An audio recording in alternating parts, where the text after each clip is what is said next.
ಶುಭಾಶಯಗಳು ಎಲ್ಲರೂ. ಮೊದಲನೇ ಗುರು ಯಾರು? ಲಾಸ್ಟ್ ಟೈಮ್ ಹೇಳಿದ್ದಲ್ವಾ, ಯೋಗಾಗೆ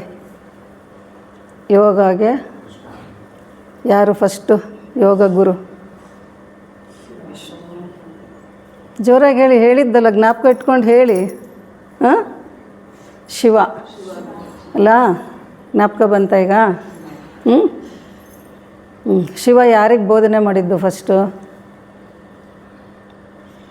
ಜೊತೆಲಿರೋ ಪಾರ್ವತಿಗೆ. ಪಾರ್ವತಿಗೆ ಫಸ್ಟು ಬೋಧನೆ ಮಾಡಿದ್ದು ಯೋಗದ ಬಗ್ಗೆ. ಅವಳು ಎಲ್ಲರಿಗೂ ಪ್ರಚಾರ ಮಾಡಿದ್ದು. ಆಮೇಲೆ ಶಕ್ತಿ ದೇವತೆಯಾಗಿ. ಇಲ್ಲಿ ನೋಡಿದ್ರೆ ಗೊತ್ತಾಗುತ್ತೆ ಶಕ್ತಿಗಳು ಎಷ್ಟಿದೆ ಅನ್ನೋದು ಅಲ್ವಾ? ಹಾಗೆ ಅಂದರೆ ಶಕ್ತಿ ದೇವತೆಯಾಗಿ ಅಂತಂದರೆ ಆ ಥರ ನಾವು ಮೇಂಟೈನ್ ಮಾಡ್ತೀವಿ ನಾವು ಸಂಸಾರದಲ್ಲಿ, ಪ್ರತಿಯೊಂದು ಇದರಲ್ಲೂ, ಎಲ್ಲದರಲ್ಲೂ ಅಷ್ಟೇ. ಹೊರಗಡೆ ಫೀಲ್ಡಲ್ಲಿ ದುಡಿಯೋದ್ರಲ್ಲಿರ್ಬೋದು, ಮನೇಲಿ ದುಡಿಯೋದ್ರಲ್ಲಿರ್ಬೋದು, ಆ ಥರ ಅಷ್ಟು ಎನರ್ಜಿ ಬರುತ್ತೆ. ಅಷ್ಟು ಎನರ್ಜಿ ಬರೋದು ಯಾವುದರಿಂದ?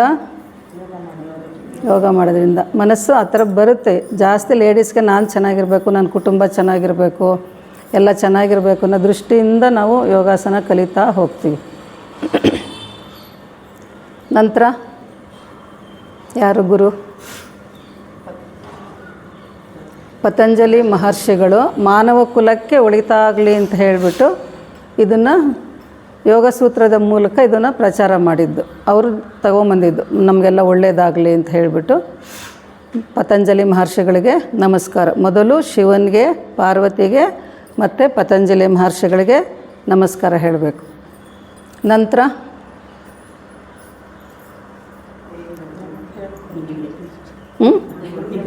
ನನಗಲ್ಲ ನಾನು ನಿಮ್ಮ ಥರನೇ, ನಿಮ್ಮಲ್ಲಿ ಒಬ್ಬಳು ಅಷ್ಟೇನೆ. ನನ್ನನ್ನು ಇದಕ್ಕೆ ಏರ್ಸೋಕ್ಕೆ ಹೋಗಬೇಡಿ. ನಂತರ ಯಾರು ಬಂದಿದ್ದು? ಹಾಂ, ಜ್ಞಾಪಿಸ್ಕೋಬೇಕು ಹೇಳಿದ್ದನ್ನೆಲ್ಲ. ಜ್ಞಾಪಿಸ್ಕೊಳ್ಳೋದೇನು, ಡೈಲಿ ನೀವು ನೋಡಿಕೊಂಡು ಫೋಟೋ ನೋಡ್ಕೊಂಡು ಮಾಡ್ತಿರ್ತೀವಲ್ವ, ಅದರಿಂದ ಜ್ಞಾಪಕ ಇರಬೇಕು. ಅಂದರೆ ಪತಂಜಲಿ ಮಹರ್ಷಿಗಳು ಮಾನವ ಕುಲಕ್ಕೆ ಒಳಿತಾಗಲಿ ಅಂಥೇಳಿ ಯೋಗ ವಿದ್ಯೆನ ಕೊಟ್ಟಿರೋದು. ಇದು ಪ್ರತಿಯೊಬ್ಬರಿಗೂ ಅವಾಗೇನು ಪ್ರಚಾರ ಇರಲಿಲ್ಲ. ಯೋಗಾಸನ ಅಂದರೆ ದೊಂಬರಾಟ ಅದು ಇದು ಅಂತೇಳಿ ಇತ್ತು, ಕೆಲವ್ರು ಮಾತ್ರ ಕಲಿಯೋದು ಅಂತ ಇತ್ತು. ಯೋಗಾಸನನ ತುಂಬ ಪ್ರಚಾರ ಮಾಡಿದ್ದ್ಯಾರು ಪ್ರಪಂಚದಾದ್ಯಂತ ಅಂದರೆ BK ಅಯ್ಯಂಗಾರ್ ಅವರು. ವಿಶ್ವವಿಖ್ಯಾತ BK ಅಯ್ಯಂಗಾರ್. 96 ಇಯರ್ಸ್ ಅವರು ಬದುಕಿದ್ರು. ಇವತ್ತು ಅವ್ರ ಮಾರ್ಗದರ್ಶನದಲ್ಲಿ ಇಲ್ಲಿ ಕ್ಲಾಸ್ ನಡೀತಾ ಇದೆ. ನಾನು ಅವ್ರ ಮಾರ್ಗದರ್ಶನದಲ್ಲಿ ಕಲಿತು ನನಗೆ ಎಷ್ಟಾಗುತ್ತೋ ಅಷ್ಟು ನಾನು ಕಲಿಸ್ತಾ ಇದ್ದೀನಿ. ಗೊತ್ತಾಯ್ತಾ? ಅಂದರೆ ವಿತ್ ಪ್ರಾಪ್ಸ್ ನಾವು ಯೂಸ್ ಮಾಡೋದು ಈಗ ಎಲ್ರಿಗೂ ಆಗೋಲ್ಲ. ಎಲ್ರಿಗೂ ಬೆಂಡ್ ಮಾಡೋಕ್ಕಲ್ಲ, ಬ್ಯಾಕ್ ಬೆಂಡಿಂಗ್ ಮಾಡೋಕ್ಕಾಗಲ್ಲ, ಫಾರ್ವರ್ಡ್ ಬೆಂಡ್ ಮಾಡೋಕ್ಕಲ್ಲ. ಅದನ್ನು ಹೇಗೆ ಉಪಯೋಗಿಸ್ಕೋಬೋದು ಅಂತ ಸಲಕರಣೆಗಳ ಮುಖಾಂತರ ವಿತ್ ಪ್ರಾಪ್ಸಲ್ಲಿ ಹೇಗೆ ಮಾಡ್ಕೋಬೋದು, ಪ್ರತಿಯೊಬ್ಬರೂ ಅದನ್ನು ಹೇಗೆ ಕಲಿಬೋದು, ನಾವು ಈಸಿಯಾಗಿ ಹೇಗೆ ಮಾಡ್ಬೋದು, ನಮ್ಮ ಜೀವನದಲ್ಲಿ ಹೇಗೆ ಅಳವಡಿಸ್ಕೋಬೋದು ಅನ್ನೋದನ್ನು ಸುಲಭವಾಗಿ ಯೋಗ ವಿದ್ಯೆಯನ್ನು ಹೇಳಿಕೊಟ್ಟವರು BK ಅಯ್ಯಂಗಾರ್ ಅವ್ರಿಗೆ ನಮಸ್ತೆ. ನಂತರ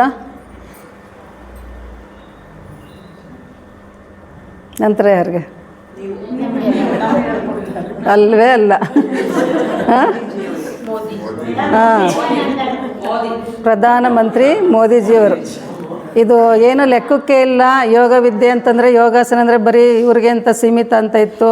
ಎಷ್ಟೋ ಜನಕ್ಕೆ ಸ್ವಲ್ಪ ಪ್ರಚಾರ ಆಗ್ತಿತ್ತು ಇತ್ತೀಚೆಗೆ. ಆದರೆ 2015ನೇ ಇಸ್ವಿಯಿಂದ ಇದನ್ನು ವಿಶ್ವ ಯೋಗ ದಿನಾಚರಣೆಯಾಗಿ ಆಚರಿಸೋದಕ್ಕೆ ಅನುವು ಮಾಡಿಕೊಟ್ಟರು. ಅದನ್ನು ಸುಲಭವಾಗಿ ತಂದಿದ್ದು ಪ್ರಧಾನಮಂತ್ರಿ ಮೋದಿಜಿಯವರು ಅಲ್ವಾ? ಅವ್ರಿಗೆ ದೊಡ್ಡ ನಮಸ್ಕಾರ. ಇದನ್ನು ಇಷ್ಟು ಎಲ್ಲ ಪ್ರಪಂಚದಾದ್ಯಂತ ಒಂದೇ ದಿವಸ ಆಚರಣೆ ಮಾಡೋದು ಅಂತಂದರೆ ಯೋಗ ವಿದ್ಯೆ ಒಂದು ಅಲ್ವ? ಎಷ್ಟು ಒಳ್ಳೆ ವಿದ್ಯೆ ಅಲ್ವಾ ಇದು ಅಂತೇಳಿ. ಮತ್ತು ಇವತ್ತೇ ಏನಕ್ಕೆ ಇಟ್ಟಿರೋದು? ಲಾಂಗೆಸ್ಟ್ ಡೇ ಅಂತ. June 21 ಹಗಲು ಜಾಸ್ತಿ ಇರುತ್ತೆ ಅಂಥೇಳಿ ಇವತ್ತಿಟ್ಟಿದ್ದಾರೆ. ಮತ್ತು ಈ ವರ್ಷದ ಥೀಮ್ ಏನು?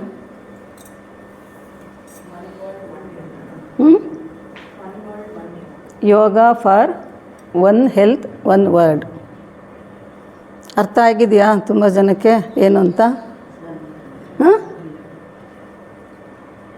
ಅಂದರೆ ಈಗ ಎಷ್ಟು ಜನ ಇದ್ದೀರಾ ಅಷ್ಟು ಜನದಲ್ಲೂ ಒಂದೊಂದು ಥರ ಇರುತ್ತೆ ಅಲ್ವಾ ಮೈಂಡಲ್ಲಿ. ಯಾವುದೇ ವಿಷಯ ಆಗಲಿ, ಮೊನ್ನೆ ಯಾವುದೋ ಕ್ಲಾಸಲ್ಲಿ ಹೇಳಿದೆ, ಒಂದು ಹಣ್ಣು ಕೊಟ್ಟರೆ ಮಾವಿನ ಹಣ್ಣು, ಅದನ್ನು ಒಬ್ಬೊಬ್ಬರು ತಲೆನಲ್ಲೂ ಒಂದೊಂದು ಥರ ಇಮ್ಯಾಜಿನೇಷನ್ ಇರುತ್ತೆ. ಅಲ್ವಾ? ತರ್ಕಗಳು ಆ ಥರ ಇರುತ್ತೆ. ಆ ಥರ ಯೋಚನಾ ಲಹರಿ ಒಬ್ಬೊಬ್ರದ್ದು ಇಲ್ಲೆಷ್ಟು ಜನ ಇದ್ದೀವೋ ಅಷ್ಟು ಥರ ನಾವು ಯೋಚನೆ ಮಾಡ್ತಾಯಿರ್ತೀವಿ. ಈಗ yoga for one health one word ಅಂತಂದರೆ ಏನು ಅಂತ ಹೇಳಿ ಅದನ್ನು ವಿವರವಾಗಿ ತುಂಬ ಜನ ಬೇರೆ ಬೇರೆ ರೀತಿಯಲ್ಲಿ ಹೇಳ್ಬೋದು. ನನಗೆ ಏನು ಅನ್ನಿಸ್ತದೆ, ನನಗೇನು ತಿಳುವಳಿಕೆ ಬಂದಿದೆ ಅದ್ರ ಬಗ್ಗೆ ನಾನು ಹೇಳ್ತೀನಿ. ಸ್ವಲ್ಪ ಹೊತ್ತು ಹೇಳ್ಬೋದಾ? ಯಾರಿಗೆ ವಜ್ರಾಸನ ಆಗಲ್ಲ ಸುಖಾಸನದಲ್ಲಿ ಕೂತ್ಕೊಳ್ಳಿ, ಒಂದು 5-10 ನಿಮಿಷ ಟೈಮ್ ಹಿಡಿಯುತ್ತಿದ್ದು. ಈಗ ನಮ್ಮ ಕಣ್ಮುಂದೆ ಒಂದು ಇಂಡಿಯಾ ಮ್ಯಾಪನ್ನು ಜ್ಞಾಪಿಸ್ಕೊಳ್ಳಿ. ನಮ್ಮ ಇಂಡಿಯಾ ಮ್ಯಾಪ್ ಹೇಗಿದೆ ಅಂತೇಳಿ ಜ್ಞಾಪಿಸ್ಕೊಂಡ್ರಲ್ವಾ? ಈಗ ಅದು ನೋಡಿದ ತಕ್ಷಣ ನಮಗೇನು ಕಲ್ಪನೆ ಬರುತ್ತೆ? ಒಂದು ಇಂಡಿಯಾ ಮ್ಯಾಪ್ ಅಂತಂದರೆ ಕಾಶ್ಮೀರದಿಂದ ಕನ್ಯಾಕುಮಾರಿ ತನಕ ಏನು ಜ್ಞಾಪಕ ಬರುತ್ತೆ ನಮಗೆ? ಯಾವ ಥರ ಇದೆ ಅದು ಅಂತ ಅನಿಸುತ್ತೆ? ನಮ್ಮ ಮಾನವ ಶರೀರದ ರೂಪದಲ್ಲಿ ಅದು ನಿಂತಿರೋ ಥರ ಕಾಣಿಸುತ್ತೆ ತಾನೆ? ಇಂಡಿಯಾ ಅಂದರೆ ತಕ್ಷಣ ನಮ್ಗೆ ಅದೇ ಜ್ಞಾಪಕ ಬರೋದು. ಇಲ್ಲಿ ಇತ್ತು ಮುಂಚೆ ಒಂದು ಫೋಟೋ, ಇವಾಗಿಲ್ಲ ಅದು. ಹಾಂ ಅಲ್ಲ, ಇನ್ನೊಂದು ಇತ್ತು, ಭಾರತಾಂಬೆದು ಇತ್ತು. ಅದರಲ್ಲಿ ನೋಡಿದ ತಕ್ಷಣವೇ ಗೊತ್ತಾಗುತ್ತೆ ನಾವು ನಿಂತಾಗ ಹೇಗಿರ್ತೀವಿ, ನಮ್ಮ ಶರೀರದ ಥರನೇ ನಮ್ಮ ಇಂಡಿಯಾ ಮ್ಯಾಪ್ ಇರೋದು. ಈಗ ನಮ್ಮ ತಲೆ ಭಾಗ ಯಾವುದು? ಕಾಶ್ಮೀರ. ತಲೆ ಭಾಗ ಚೆನ್ನಾಗಿರ್ಬೇಕು, ಆರೋಗ್ಯವಾಗಿರಬೇಕು. ತಲೆ ಭಾಗ ಸರಿಗಿಲ್ಲ ಅಂತಂದರೆ ನಾನಾ ಥರದ್ದು ಈಗ ಆಯ್ತಲ್ಲ, ಅದೆಲ್ಲ ಆಗುತ್ತೆ ಆ ಥರ. ಹಾಂ, ನಮ್ಮ ಶರೀರದಲ್ಲೂ ಹಾಗೆ ತಲೆ ಭಾಗ ಸರಿಗಿಲ್ಲ ಅಂತಂದರೆ, ಮೈಂಡ್ ಡಿಸ್ಟರ್ಬ್ ಆಗಿತ್ತು ಅಂತಂದರೆ, ಹೊಟ್ಟೆ ಭಾಗ ಸರಿಗಿಲ್ಲ ಅಂತಂದರೆ ಇಲ್ಲಿ ಶುರುವಾಗುತ್ತೆ. ಫಸ್ಟು ಶುರುವಾಗೋದೇ ಇಲ್ಲಿ ತಲೆಯಲ್ಲಿ, ಗೊತ್ತಾ? ಬೇಡದೇ ಇರೋದು ಎಲ್ಲ ಥರದ್ದು ಇಲ್ಲಿ ಶುರುವಾಗುತ್ತೆ, ಆಮೇಲೆ ಹರಡುತ್ತದು. ಹಾಗೆ ನಂತರ ಹೇಗೆ ನನ್ನ ಕಲ್ಪನೆಯಲ್ಲಿ ಹೇಗೆ ನಾನು ಇದನ್ನು ಹೇಳ್ತಾ ಇದ್ದೀನಿ ಅಂತಂದರೆ, ಇಂಡಿಯಾ ಮ್ಯಾಪಲ್ಲಿ ಈಗ ನದಿಗಳು ಹರಿತಾ ಇರುತ್ತೆ. ಈಗ ಮೇಲಿಂದ ಹರಿತಾ ಇರುತ್ತೆ, ಗಂಗಾ, ಯಮುನಾ, ಸರಸ್ವತಿ ಈ ಥರದ್ದು, ಬ್ರಹ್ಮಪುತ್ರ, ತುಂಬ ನದಿಗಳು ಹರಿತಾ ಬರುತ್ತೆ. ಅದು ಎಲ್ಲ ದೊಡ್ಡ ದೊಡ್ಡ ನದಿಗಳು ಆಮೇಲೆ ಯಾವ ರೂಪ ತಗೊಳ್ತಾ ಬರುತ್ತೆ? ಸಬ್ ಚಾನಲ್ಸ್ ಆಗಿ ಬರ್ತಾ ಇರುತ್ತೆ. ಅಂದರೆ ಇನ್ನೊಂದು ಕಡೆ ಹರ್ಕೊಂಡು ಸಣ್ಣ ಸಣ್ಣ ನದಿಗಳಾಗಿ, ಅಂದರೆ ನದಿಗಳಂದರೆ ಅದು ಆ ರೂಪ ತೊಗೊಂಡು ಬರ್ತಾ ಇರುತ್ತೆ, ಎಲ್ಲ ಕಡೆನೂ ಹರಿತಾ ಇರುತ್ತೆ. ನಮ್ಮ ಶರೀರದಲ್ಲೂ ಹಾಗೆ ನರನಾಡಿಗಳು ಇಲ್ಲಿಂದ ಅದೇ ಥರನೇ ಎಲ್ಲ ಕಡೆನೂ ಸ್ಪ್ರೆಡ್ ಆಗಿದೆ ಅಲ್ವಾ?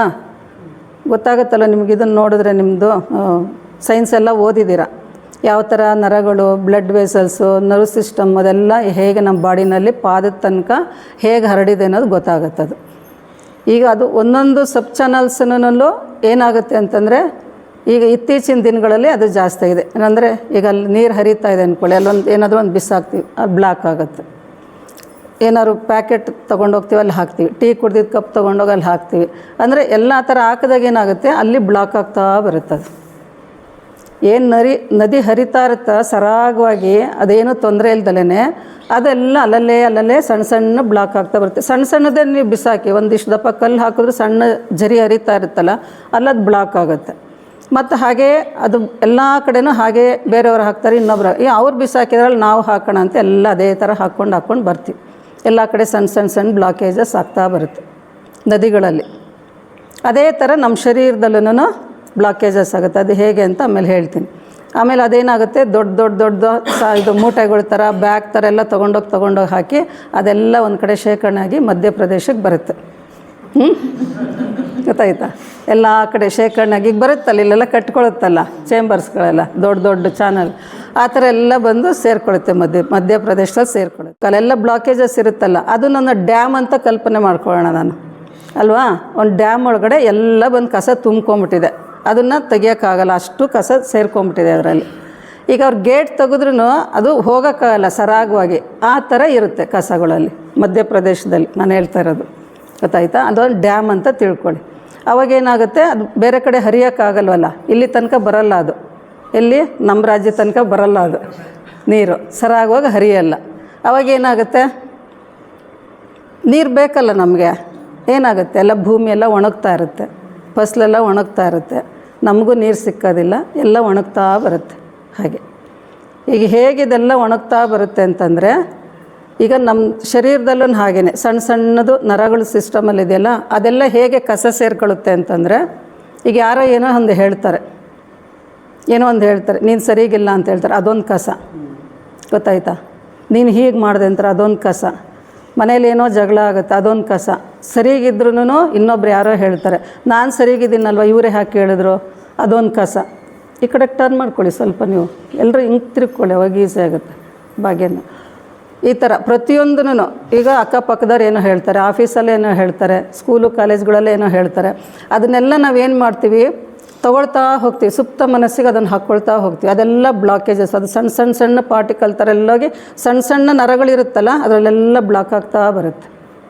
ಅದೆಲ್ಲ ಬ್ಲಾಕ್ ಆದಾಗ ಏನಾಗುತ್ತೆ, ನಮಗೆ ಎನರ್ಜಿ ಸರಿಯಾಗಿ ಫ್ಲೋ ಆಗೋದಿಲ್ಲ. ಎಲ್ಲ ಬ್ಲಾಕೇಜಸ್ಸು ದಪ್ಪ ಆಗ್ತಾ ಬರುತ್ತೆ, ಪ್ರತಿಯೊಂದು ನರಗಳಲ್ಲೂ ಸೇರ್ಕೊಳ್ತಾ ಬರುತ್ತದು. ಯಾರು ಏನು ಹೇಳಿದ್ರು ಅದನ್ನು ನಾವು ಈಸಿಯಾಗಿ ತೊಗೋಬೇಕು. ಈಸಿಯಾಗಿ ಹೇಗೆ ತೊಗೊಳೋದು? ಕಷ್ಟ ಅಲ್ವಾ? ನಾವು ತೊಗೊಳಕ್ಕಾಗಲ್ಲ. ಅದು ಹೇಳಿದ್ರಲ್ಲ, ಈ ಥರ ಹೇಳಿದ್ರಲ್ಲ, ಆ ಥರ ಹೇಳಿದ್ರಲ್ಲ, ನೀವು ಸರಿಯಾಗಿರ್ತೀರ. ಈಗ ಒಂದು ಸ್ಕೂಲ್ ಟೀಚರ್ ಆಗಲಿ, ಬೇರೆ ಆಫೀಸಲ್ಲಾಗಲಿ, ಒಂದು ಬಾಸ್ ಆಗಲಿ, ನೀವು ಈವನ್ನಾಗಿ ಎಲ್ಲರೂ ನೋಡಿರ್ತೀರ. ಈ ಕ್ಲಾಸ್ಗಳಲ್ಲಿ ಅಷ್ಟೇ ಈವನ್ನಾಗಿ ನಾವು ಎಲ್ರಿಗೂ ಚೆನ್ನಾಗಿರಲಿ ಅಂತ ನಾವು ಯೋಗ ಹೇಳ್ಕೊಡ್ಬೋದು. ಸ್ಕೂಲು ಕಾಲೇಜ್ಗಳಲ್ಲಿ ಟೀಚ್ ಮಾಡೋರು ಎಲ್ಲ ಮಕ್ಳಿಗೂ ಒಂದೇ ಥರ ಟೀಚ್ ಮಾಡ್ತಾ ಇರ್ತಾರೆ. ಯಾರಿಗೊಬ್ರಿಗೆ ಅಸಮಾಧಾನ ಆಗುತ್ತೆ, ಅಯ್ಯೋ ನನಗೆ ಇವ್ರು ಸರಿಗೆ ನನ್ನ ಕೇರ್ ಮಾಡ್ತಾ ಇಲ್ಲ, ನನ್ನ ಸರಿಗೆ ನನ್ನ ಗಮನಿಸ್ತಾ ಇಲ್ಲ, ಇವರು ಪಾರ್ಶಿಯಾಲಿಟಿ ಮಾಡ್ತಾರೆ ಅನ್ನೋದು ಅವ್ರ ತಲೆನಲ್ಲಿ ಬರುತ್ತೆ. ಇವ್ರು ಟೀಚರ್ದು ಉದ್ದೇಶ ಏನಿರುತ್ತೆ, ಎಲ್ಲರೂ ಕಲೀಲಿ ಅಂತ ಒಂದೇ ಥರನೇ ಹೇಳಿರ್ತಾರೆ. ಅಷ್ಟು ಕ್ಲಾಸಲ್ಲಿ ಇರೋರಿಗೆ ಒಂದು ಸೆಂಟೆನ್ಸ್, ಒಂದು ವರ್ಡ್ ಬರ್ತಂದ್ರೆ ಅದೆಲ್ಲರಿಗೂ ರೀಚ್ ಆಗುತ್ತಲ್ಲ. ಆದರೆ ಅವ್ರ ಮನಸ್ಥಿತಿಗಳು ಹೇಗಾಗುತ್ತೆ, ನನಗೆ ಈ ಥರ ಹೇಳಿದ್ರು, ಪಾರ್ಶಿಯಾಲಿಟಿ ಮಾಡಿದ್ರು, ಮಲತಾಯಿ ಧೋರಣೆ ಮಾಡಿದ್ರು, ಇನ್ನು ಏನೇನೋ ಬರುತ್ತೆ ಈ ವಿಷಯಗಳೆಲ್ಲ. ಅದನ್ನೇನು ಮಾಡ್ತೀವಿ ನಾವು, ತಲೆಗೆ ಹಾಕ್ಕೊಳ್ತಾ ಅದನ್ನು ಬೆಟ್ಟದಷ್ಟು ಮಾಡ್ಕೊಳ್ತಾ ಹೋಗ್ತೀವಿ. ಸಣ್ಣ ಸಣ್ಣ ಪಾರ್ಟಿಕಲ್ ಇದ್ದಿದ್ದು ದಪ್ಪ ಆಗ್ತಾ ಹೋಗುತ್ತೆ. ಆಮೇಲೆ ದೊಡ್ಡ ದೊಡ್ಡ ನರಗಳಿಗೆಲ್ಲ ಅದು ಸೇರ್ಕೊಳ್ತಾ ಹೋಗುತ್ತೆ. ಆ ಕಸ ಅದು ಗಟ್ಟಿ ಆಗಿಬಿಡುತ್ತೆ. ಗಟ್ಟಿ ಆಯಿತು ಅಂದರೆ ಏನಾಗುತ್ತೆ, ನಮ್ಮ ನರಗಳಲ್ಲಿ ಎನರ್ಜಿ ಫ್ಲೋ ಆಗೋಲ್ಲ, ಪ್ರಾಣಿಕ್ ಎನರ್ಜಿ ಫ್ಲೋ ಆಗೋಲ್ಲ, ಮತ್ತು ರಕ್ತ ಸಂಚಾರ ಸರಿಗಾಗಲ್ಲ. ಎಲ್ಲ ಬ್ಲಾಕೇಜಸ್ ಆಗಿಬಿಡುತ್ತೆ. ಬ್ಲಾಕೇಜಸ್ ಆಗಿಬಿಟ್ಟು ಏನಾಗುತ್ತೆ, ಎಲ್ಲಿಗೆ ಬಂದು ಸೇರಿಕೊಳ್ಳುತ್ತೆ, ಮಧ್ಯಪ್ರದೇಶಕ್ಕೆ ಸೇರಿಕೊಳ್ಳುತ್ತೆ. ಇಲ್ಲಿ ಅಲ್ವಾ, ಇದನ್ನೇ ಹೇಳಿದ್ದು, ಮಧ್ಯಪ್ರದೇಶಕ್ಕೆ ಇಲ್ಲಿ ಸೇರಿಕೊಳ್ಳುತ್ತೆ. ಎಲ್ಲ ಇಲ್ಲಿ ಸೇರಿಕೊಂಡಾಗ ಏನಾಗುತ್ತೆ, ಇದು ಅಲ್ಲಿ ಶುರುವಾಗುತ್ತೆ. ಗೊತ್ತಾಯ್ತಾ? ನೀವೇನೇ ಮಾಡಿದ್ರೂ ಅದು ಗೇಟ್ ಓಪನ್ ಆಗಲ್ಲ. ಓಪನ್ ಆದ್ರೂ ಕ್ಲಿಯರ್ ಆಗಲ್ಲ ಅಲ್ಲಿ ಕಸ ಸೇರಿಕೊಂಡಿದ್ದು. ಊಟದ್ದಿರ್ಬೋದು, ಈ ಥರ ಬೇರೆ ಬೇರೆ ಹೇಳಿದ್ದೆಲ್ಲ ಇರ್ಬೋದು, ಎರಡನ್ನೂ ತೊಗೊಳ್ಳಿ. ನೀವು ಊಟನಷ್ಟೇ ಸಿಕ್ಕಿದ್ದೆಲ್ಲ ಹಾಕ್ಕೊಳ್ತಾ ಬಂದರೆ ಅದೇನಾಗುತ್ತೆ, ಕಸ ಸೇರಿಕೊಳ್ತಾ ಹೋಗುತ್ತೆ, ಜಾಸ್ತಿ ಆಗ್ತಾ ಹೋಗುತ್ತೆ, ಗುಡ್ಡೆ ಥರ ಆಗಿಬಿಡುತ್ತೆ. ಅದು ಅಲ್ಲೆಲ್ಲ ಹೋಗಿ ಸೇರಿಕೊಂಡು ಕೊಳಿತಾ ಇರುತ್ತೆ. ಆ ಕೊಳೆಯೋಕ್ಕೆ ಶುರುವಾದಾಗ ಏನಾಗುತ್ತೆ, ಮನಸ್ಸು ಕೊಳಿತಾ ಬರುತ್ತೆ. ಅದರಿಂದ ನಾವೇನು ಮಾಡಬೇಕು ಅಂತಂದರೆ, ಆ ಕಸ ಸೇರಿಕೊಳ್ಳದೆ ಇರೋ ಥರ ಹೇಗೆ ಮಾಡಬೇಕು, ಯಾವ ರೀತಿ ತೊಗೋಬೇಕು ನಾವು. ಈ ಕಸ ಸೇರ್ಕೊಂಡ್ಬಿಟ್ಟಿದೆ, ಕೆಳಗಡೆ ಹೋಗೋಕ್ಕಾಗಲ್ಲ. ಈ ಕೆಳಗಡೆ ಹೋಗಲಿಲ್ಲ ಅಂದರೆ ಏನಾಗುತ್ತಿದ್ದು, ಆವಾಗಲೇ ನೀರು ಬರಲಿಲ್ಲ ಅಂದರೆ ಏನಾಗುತ್ತೆ ಅಂತ ಹೇಳಿದೆ, ಇದು ಕಾಲುಗಳು ನೋವು ಬರೋದು, ವೆರಿಕೋಸ್ ವೇನ್ಸ್ ಬರೋದು, ಆಮೇಲೆ ಮಂಡಿ ನೋವು ಬರೋದು, ರಕ್ತ ಸಂಚಾರ ಸರಿಗೆ ಆಗಲ್ವಲ್ಲ, ಪ್ರಾಣಿಕ್ ಎನರ್ಜಿ ಸರಿಗೆ ಹರಿತಾ ಇಲ್ಲ ಅಂದರೆ ಮನುಷ್ಯನಿಗೆ ಆವಾಗಲೇ ನಮಗೆ ಶುರುವಾಗುತ್ತೆ. ಗೊತ್ತಾಗುತ್ತಲ್ಲ, ಡ್ರೈನೆಸ್ ಆಗೋದು, ಬಾಯಿ ಒಣಗೋದು, ಹೊಟ್ಟೆ ಉರಿ ಬರೋದು, ಈ ಕೋಪ, ತಾಪ, ಸಿಟ್ಟು, ದ್ವೇಷ, ಇದೆಲ್ಲನೂ ಇಲ್ಲೇ ಕೂತ್ಕೊಳ್ಳೋದು. ಹೊಟ್ಟೆನಲ್ಲಿ ಕೂತ್ಕೊಂಡಾಗ ಏನಾಗುತ್ತಿದ್ದು, ಆವಾಗ ನಮಗೆ ಸಂಕಟ ಶುರುವಾಗುತ್ತೆ. ಕೊಳಿತಾಗುತ್ತೆ, ನಮ್ಮ ಮನಸ್ಥಿತಿ ಕೆಡ್ತಾ ಬರುತ್ತೆ. ಇಲ್ಲಿ ಆವಾಗ ಸರಿಗಿರಲ್ವ, ನಮ್ಮ ಇದ್ರ ಮೇಲೆ, ಬ್ರೈನ್ ಮೇಲೆ ಪರಿಣಾಮ ಬೀರುತ್ತೆ, ಮನಸ್ಥಿತಿ ಮೇಲೆ. ಆವಾಗಲೇ ಈಗ ಡೈಜೆಷನ್ ಆಗಿಲ್ಲ ಅಂತಂದರೆ ನಿಮ್ಗೆ ಏನಾದ್ರು ತಿಂದಿದ್ದು ತಕ್ಷಣ ಏನಾಗುತ್ತೆ, ತಲೆನೋವು ಬರುತ್ತೆ ಅಲ್ವಾ, ವಾಮಿಟಿಂಗ್ ಆಗುತ್ತೆ. ಇದೆಲ್ಲ ಆಗೋದು ಏನಂತಂದರೆ ಇಲ್ಲಿ ಸರಿಗಿಲ್ಲ ಅಂತಂದರೆ ಇಲ್ಲಿ ಶುರುವಾಗುತ್ತೆ. ಹಾಗೆ ನಮ್ಮ ಶರೀರ ಎಲ್ಲ ಸರಿಗಿಟ್ಕೋಬೇಕು. ಹೇಗೆ ಸರಿಗಿಟ್ಕೋಬೇಕು, ಈಗ ಒಬ್ಬರು ಹೇಳಿದ್ರು, ಎಲ್ಲನೂ ಹೇಳ್ತಾ ಇದ್ದಾರೆ, ಇದನ್ನು ಪಾರ್ಟಿಕಲ್ ಥರ ಎಲ್ಲ ಸೇರಿಕೊಳ್ತು ಅಂತ ಹೇಳಿದ್ನಲ್ಲ ನಾನು ಇಷ್ಟೊತ್ತು. ಅದನ್ನು ಹೇಗೆ, ಅದನ್ನು ಸೇರಿಕೊಳ್ದಿರೋ ಥರ ಏನು ಮಾಡಬೇಕು ನಾವು, ಇಗ್ನೋರ್ ಮಾಡಬೇಕು. ನಿಮ್ಮ ಡ್ಯೂಟಿ ಏನಿದೆ ಅದನ್ನು ನಾವು ಮಾಡ್ತಾ ಹೋಗಬೇಕು. ನನ್ನ ಡ್ಯೂಟಿ ಏನಿದೆ ನಾನು ಮಾಡ್ತಾ ಹೋಗ್ತೀನಿ. ಆವಾಗ ನನ್ನ ಮನಸ್ಥಿತಿ ಹಂಗೆ ತೊಗೋಬೇಕು. ನಾನು ಸರಿಗೆ ಮಾಡ್ತಿದ್ದೀನಿ, ನಾನು ಹೇಳ್ತಾ ಇದ್ದೀನಿ, ಅವ್ರು ಹೇಳಿದ್ದು ಸರಿ ಅಂತೇಳಿ ಬಿಟ್ಬಿಡಬೇಕು. ಅದನ್ನು ನಾವು ಯಾವಾಗ ಅಡಾಪ್ಟ್ ಮಾಡ್ಕೊಳ್ತೀವೋ, ಇವ್ರು ಈ ಥರ ಅಂದರು ಅಂತ ಕೂತ್ರೆ, ನಿಂತರೆ, ಮಲ್ಕೊಂಡ್ರೆ ನಾವೆಲ್ಲ ಅದನ್ನೇ ಯೋಚನೆ ಮಾಡ್ತಾ ಇದ್ದಾಗ ನಾವು ಸೈಕಿಕ್ ಆಗಿಬಿಡ್ತೀವಿ, ನಾವು ಪೇಷಂಟ್ ಆಗಿಬಿಡ್ತೀವಿ. ಅದರಿಂದ ಪ್ರತಿಯೊಬ್ಬರೂ ಅಷ್ಟೇ, ಮನೇಲಿ ಯಾರಾದರೂ ಏನು ಹೇಳಿದ್ರೆ ನೀವು ಯೋಚನೆ ಮಾಡಿ, ಸರಿಗಿದೆಯಾ, ತಪ್ಪಾಗಿದ್ದರೆ ಅಲ್ಲೇ ಕ್ಷಮೆ ಕೇಳಿಬಿಡಿ. ಸರಿಗಿತ್ತ ಅಂದರೆ ನಾನು ಸರಿಗೆ ಮಾಡಿದ್ದೀನಲ್ಲ, ಅವ್ರು ಒಪ್ಕೊಳ್ಳಿಲ್ಲ ಅಂದರೆ ಅಷ್ಟೇ, ನಾನು ಸರಿಗಿದ್ದೀನಲ್ವ ನಿಮ್ಮ ಮನಸ್ಸಿಗೆ ತೊಗೊಳ್ಳಿ, ಅದನ್ನು ಈಸಿಯಾಗಿ ತೊಗೊಂಬಿಡಿ. ಅವಾಗೇನಾಗುತ್ತೆ, ಆ ಗಂಟು ಸೇರ್ಕೊಳ್ತಾ ಹೋಗಲ್ಲ, ಕಸ ಸೇರ್ಕೊಳ್ತಾ ಹೋಗಲ್ಲ. ಯಾವಾಗ ಕಸ ಸೇರ್ಕೊಳ್ದೆ ಇರೋ ಥರ ಆಗುತ್ತೆ ನಮ್ಮದು, ಆವಾಗ ನಮ್ಮ ದೇಹ ಸ್ಥಿತಿ ಚೆನ್ನಾಗಿರುತ್ತೆ. ಆವಾಗ ರಕ್ತ ಸಂಚಾರ ಚೆನ್ನಾಗಾಗುತ್ತೆ. ಆವಾಗ ಈ ವೆರಿಕೋಸ್ ವೇನ್ಸ್ ಬರೋದು, ಕಾಲು ನೋವು ಬರೋದು ಅದೆಲ್ಲ ಆಗಲ್ಲ. ಮತ್ತು ಡೈಜೆಷನ್ ಆಗಲಿಲ್ಲ ಅಂತ ಏನಾಗುತ್ತೆ, ಗ್ಯಾಸ್ಟ್ರಿಕ್ ಪ್ರಾಬ್ಲಮ್ ಶುರುವಾಗುತ್ತೆ. ಮತ್ತು ಡಾಕ್ಟ್ರ್ ಹತ್ರ ಹೋಗ್ತೀರಾ, ಡಾಕ್ಟ್ರೇ ನೋಡ್ತಾರೆ, ಮಾತ್ರೆ ಔಷಧಿ ಕೊಡ್ತಾರೆ, ಅದನ್ನು ತೊಗೊಳ್ತೀರಾ, ಅದು ಇನ್ನೊಂದು ಸೈಡ್ ಎಫೆಕ್ಟ್ ಆಗುತ್ತೆ. ಇದೇ ಥರನೇ ನಮ್ಮದು ಭಾರತ ದೇಶ, ಭೂಮಿ ಮತ್ತು ಇದು ಯಾವಾಗ ನೀರು ಸರಿಗೆ ಹರಿಯುತ್ತೋ, ಗೇಟ್ಸ್ ಓಪನ್ ಆದಾಗ ಕರೆಕ್ಟಾಗಿ ಆ ಕಸ ಎಲ್ಲ ಹಾಕದೇ ಇರೋ ಥರ ನಾವು ಅದನ್ನು ಕಾಪಾಡ್ತೀವೋ ಭೂಮಿನ ನಾವೆಲ್ಲೂ ಕಸ ಹಾಕದೇ ಇರೋ ಥರ ನಾವು ಕಾಪಾಡ್ತೀವೋ ಅವಾಗ ನೇಚರ್ ನಮಗೆ ಸಹಾಯ ಮಾಡುತ್ತೆ. ನೇಚರ್ ಸಹಾಯ ಮಾಡಿದ್ರೆ ನಾವು ಬದುಕ್ತೀವಿ. ಮರಗಿಡಗಳೆಲ್ಲ ಚೆನ್ನಾಗಿ ನೀರು ಹರಿತಾ ಇದ್ದರೆ, ಕಸ ಇಲ್ಲ ಅಂದರೆ ನೀರು ಸರಾಗವಾಗಿ ಚಾನಲ್ಗಳೆಲ್ಲ ಹರ್ಕೊಂಡು ಬಂದಾಗ ಏನಾಗುತ್ತೆ, ಭೂಮಿ ತಂಪಾಗುತ್ತೆ. ಎಲ್ಲ ಕಡೆ ತಂಪಾದಾಗ ಏನಾಗುತ್ತೆ, ಫಸಲು ಚೆನ್ನಾಗಿ ಬರುತ್ತೆ ಅಲ್ವಾ, ಗಿಡ ಮರಗಳು ಚೆನ್ನಾಗಿ ಬರುತ್ತೆ ಎಲ್ಲದನ್ನು. ವಾತಾವರಣ ಕೂಲಾಗಿರುತ್ತೆ. ಅವಾಗ ಇಡೀ ದೇಶದಲ್ಲಿ ಅಭಿವೃದ್ಧಿ ಚೆನ್ನಾಗಾಗ್ತಾ ಬರುತ್ತೆ. ಇಲ್ಲಿ ತನಕ ನೀರು ಹರಿತಾ ಇರುತ್ತೆ, ನಮ್ಮ ರಾಜ್ಯದ ತನಕನೂ ಹರಿಯುತ್ತೆ ಅಂದ್ಕೊಳ್ಳಿ. ಅದು ಎಲ್ಲೋಗಿ ಸೇರುತ್ತೆ, ಕೊನೆಗೆ ಲಾಸ್ಟಿಗೆ ಎಲ್ಲೋಗುತ್ತದು, ಸಮುದ್ರಕ್ಕೆ ಹೋಗುತ್ತದು. ನೀಟಾಗಿ ಹರ್ಕೊಂಬಂದು ಸಮುದ್ರಕ್ಕೆ ಹೋದಾಗ ಏನಾಗುತ್ತೆ, ಮೇಲೆ ಸಮುದ್ರ ಹಿಂಗಿರ್ಬೋದು, ಅಲೆಗಳು ದೊಡ್ಡದಿರ್ಬೋದು.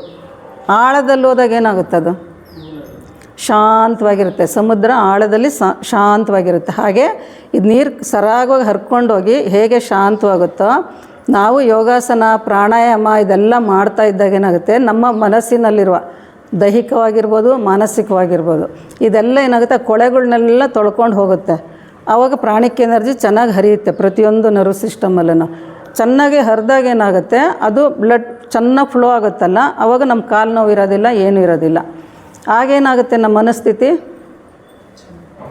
ಶಾಂತವಾಗ್ತಾ ಹೋಗುತ್ತೆ. ಸಮುದ್ರಕ್ಕೆ ಹೇಗೆ ನೀರು ಸೇರಿಕೊಂಡಾಗ ಸಮುದ್ರ ಶಾಂತವಾಗಿತ್ತೋ ಅದೇ ಥರನೇ ನಮ್ಮ ಮನಸ್ಥಿತಿನೂ ಹಾಗೇ ಆಗುತ್ತೆ. ಅಂದರೆ ಕರೆಕ್ಟಾಗಿ ಮಾಡಿದಾಗ ನಾವು ಮನಸ್ಸಿಲ್ಲೇ ಕೊಟ್ಟು ಮಾಡಬೇಕು.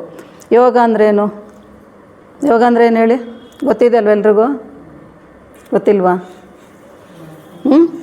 ಒಂದು ಮನಸ್ಸನ್ನು ಸೇರಿಸೋದಷ್ಟೇ. ಈಗ ಅಲ್ಲಿಂದ ಬರ್ತೀರಾ, ಇಲ್ಲಿ ಕೂತ್ಕೊಳ್ತೀರಾ, ಇಲ್ಲಿ ಕ್ಲಾಸಿಗೆ ಬಂದ ತಕ್ಷಣ ಇಲ್ಲಿಗೆ ನಿಮ್ಮ ಮನಸ್ಸು ಬರಬೇಕು ಯೋಗ ಹಾಲ್ಗೆ, ಅದು ಯೋಗನೇ. ಈಗ ನಾನು ಮಾತಾಡ್ತಿದ್ದೀನಿ, ನೀವು ಕೇಳಿಸ್ಕೊತಿದ್ದೀರ, ಅದು